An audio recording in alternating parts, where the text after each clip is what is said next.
Parmi eux, Étienne Tshisekedi, l'artisan de la première constitution, l'ex-ministre de la Justice et de l'Intérieur. Tout Zaïrois, de par sa naissance, est membre d'un père.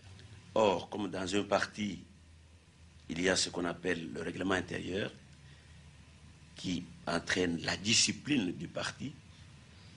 Donc, vous voyez, dans un parti où l'on n'a pas adhéré librement, et dès qu'on y applique la discipline du parti, qui normalement ne peut se comprendre que dans un parti où l'on a adhéré librement, vous voyez que tout de suite, ça donne lieu à énormément d'abus.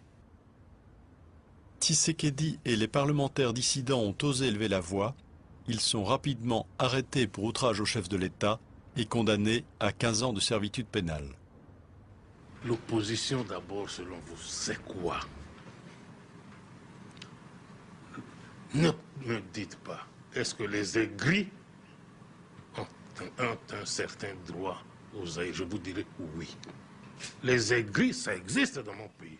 Lorsque Tshisekedi a été mon ministre de l'Intérieur, mon ministre de la Justice, lorsqu'il a été pendant 7 ans vice-président de notre Assemblée, président, directeur général, délégué général d'Air Zaïre, ambassadeur, eh bien, depuis qu'il a perdu tous ses titres, il devient aigri et pour vous, c'est un opposant.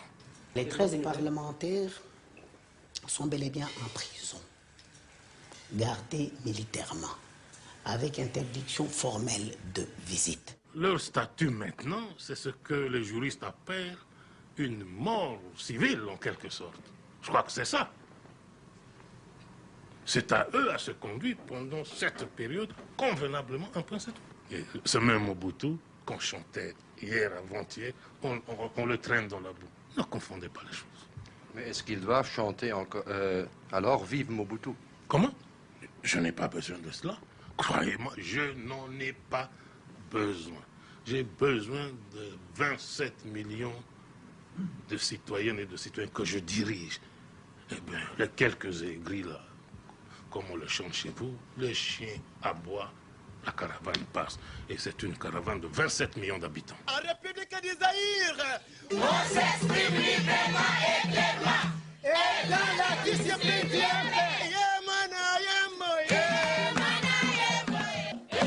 fidélité, oh fidélité, maman, à Mobutu.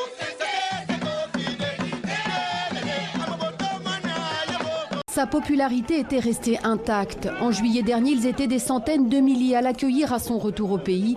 2 ans qu'Étienne Tshisekedi n'avait pas foulé le sol congolais pour raison de santé.